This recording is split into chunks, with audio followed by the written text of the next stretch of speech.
My dear fellow Singaporeans, a very good evening to all of you. Wang Chang Hao, Singaporean. Selamat malam, rakyat Singapura. Iniya malai vanakkam, Singapore kudimakkale. From the bottom of all of our hearts, thank you to each and every one of you for coming down this evening.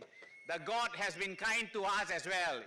Initially it was raining, now it's such a wonderful weather. Thank you, God.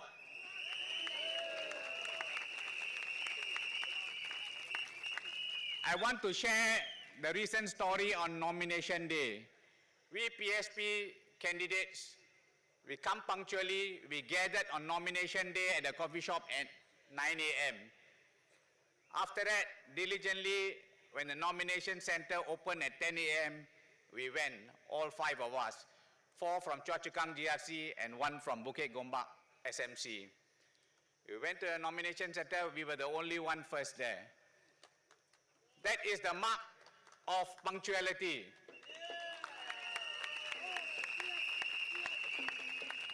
At the nomination center, we file our nomination papers from 11 to 12. They only can file at 11. We finished everything and we were waiting and waiting. No PAP from Choa Chu Kang GRC was there. They only came, I think, about 11:30, 11:35. And then we were looking for DPM Gan Piao, Bo. How come? He has been your MP for almost 20 years. But Bo, I can understand part of PAP strategy. He has gone to Punggol GRC. But did he tell you all? Do you all feel sad? What will you all do now? You must vote for? Yes, PSP. And look at the other thing, our honorable leader, Dr. Tan Cheng Bock.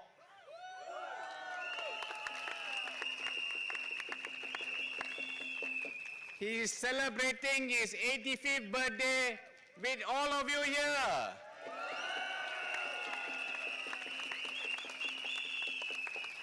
So what is the best present you can give him? You must vote all the 13 PSP candidates to Parliament. Can you do that? Thank you. Okay, now a brief introduction of myself. I'm Nala here, and I'm a chartered accountant by training. I'm also the president of the Society of Remisers Singapore. As a chartered accountant, I can assure you we will look after your town council monies well. And we will run your town council and make Choa Chu Kang GRC a model constituency.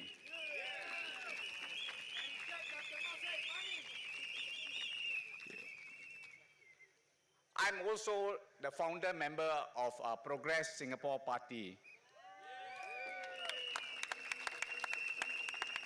And the first treasurer. I respect Dr. Tan greatly because he's a kind and compassionate man. Even at this age, he should have been retiring and enjoying his life. He has Singaporeans at heart.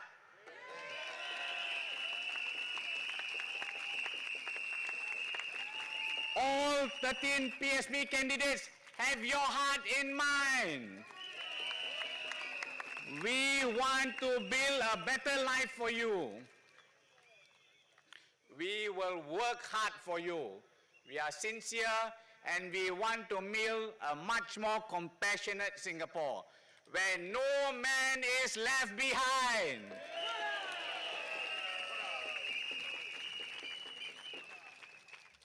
I totally agree with PM Lawrence Wong. He said Singapore is a beautiful vase. We live in a very united, multiracial and multi-religious society. And here we at PSP will never break this beautiful vase. We will work hard to unite Singaporeans together. We don't want this income disparity between the very rich and not so rich. We want to narrow the income gap, where every Singaporean has a stake in Singapore. We need to share the wealth to all Singaporeans and not to a select few. On this note, please allow me to say my message in Tamil before I switch back to English. Thank you.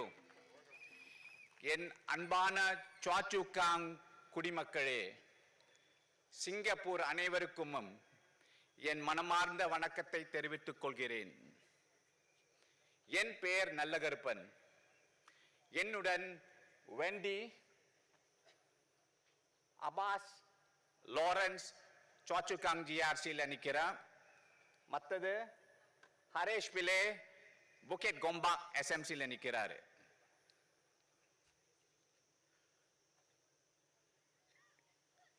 உங்கள் வாழ்க்கை தரத்தை மேம்படுத்த முழு முயற்சி எடுப்போம். விலைவாசிகள் குறைக்க பாடுபடுவோம். வேலை வாய்ப்புகள் சிங்கப்பூர் மக்களுக்கு முன்னுரிமை கொடுக்க நாடாளுமன்றத்தில் வாதாடுவோம். தைப்பூசம் கூடுதலான போது விடுமுறையாக பரிந்துள்ளோம். மற்ற 2 நோன்பு பெருநாள் மறுதினம் சீன புத்தாண்டு முன்தினம். சிங்கப்பூர் முன்னேற்ற கட்சிக்கு வாக்களியுங்கள். உங்கள் வாழ்க்கையை மேம்படுத்த நம்ம கஷ்டப்பட்டு எப்பொழுதும் பாடுபடுவோம்.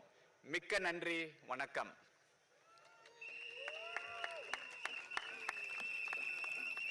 Now I'll continue my speech in English. There are 2 key issues that is close to my heart that is affecting most Singaporeans. One is cost of living. The other one is job availability to Singaporeans. First, I touch on the first issue, cost of living. In 2020, GE 2020, and now GE 2025, I compare the 2 prices. Kopio in 2020, how much? 90 cents. Now how much? $1.40. How much is he gonna buy? 50%. Chicken rice. In 2020, $3. Then now how much? I not check, that one high-end one. Now I talk about hawker center. $4.50, $5. How much is he gonna buy? 50%. Yes. Look at nasi biryani. Last time $4. Now minimum $6.50, $7 or more. How much gone up? More than 50%. Everything gone up. What has not gone up? Your salary, right? Can tahan or not? Yes. So what must you do? What PSP? Yeah. Hey.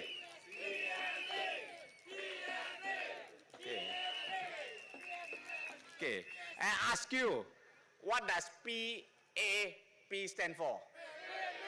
Pay and pay. And then what does PSP stand for?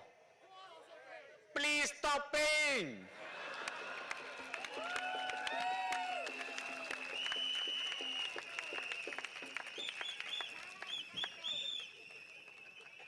We at PSP understand your concerns because we are one of you.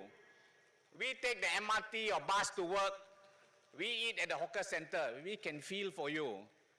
But those at PAP, they are earning big salary. They are very comfortable. They cannot relate to you. So that is the key difference. We are here. We understand your concern. We will be here for you. We will be your voice in Parliament. Send us to Parliament.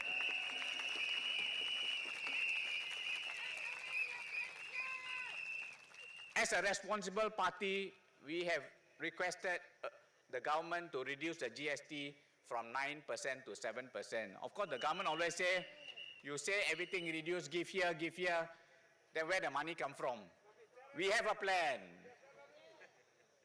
9%, you see the GST in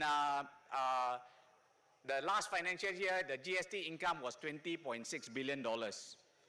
So if you reduce from 9% to 7%, 2% reduction, you loss of income of $4.6 billion. But the surplus for the latest financial year was $6.4 billion.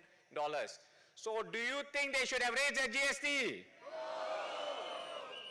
So do you all agree that GST should be reduced back to 7%? Yes. Thank you. The next key issue that is close to my heart, I think many Singaporeans also are affected, is job availability for Singaporeans.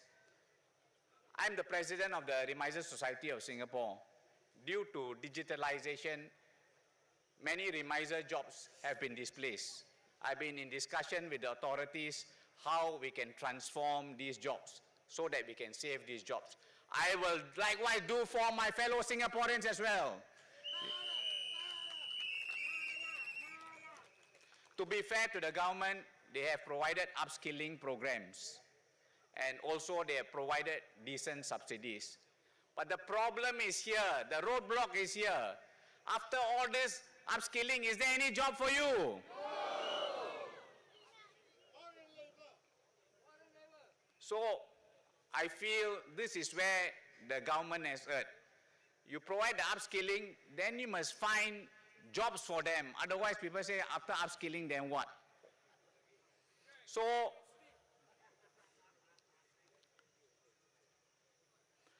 they end up, quite a number of them, they end up doing Grab delivery or other temporary jobs. Is this the right thing? I'm not against Grab delivery and all that. This is an honest paying job. So I relate to you my own personal experience. While I was distributing flyers, there was this Grab delivery rider riding quite quickly. I managed to slow him down, and I passed him the flyers and also our souvenir, the tissue and the magnet. So I asked him, I asked him what his age was. He said he was 48. Then I asked him, what was your previous job? He said he was an engineer. So I said, engineer, why are you doing this? He said, I was retrenched. Then I said, can you find any job? He said he applied for so many jobs. No employer was willing to employ him because of his age. Then I said, then did you check, they have some government agencies to help out and all that. But he said he tried. They have these coaching classes and all that. But there was no job available. And he has 2 young kids to look after. So he said no choice. It's a good honest job, Grab delivery, to put food on the table. But is this what he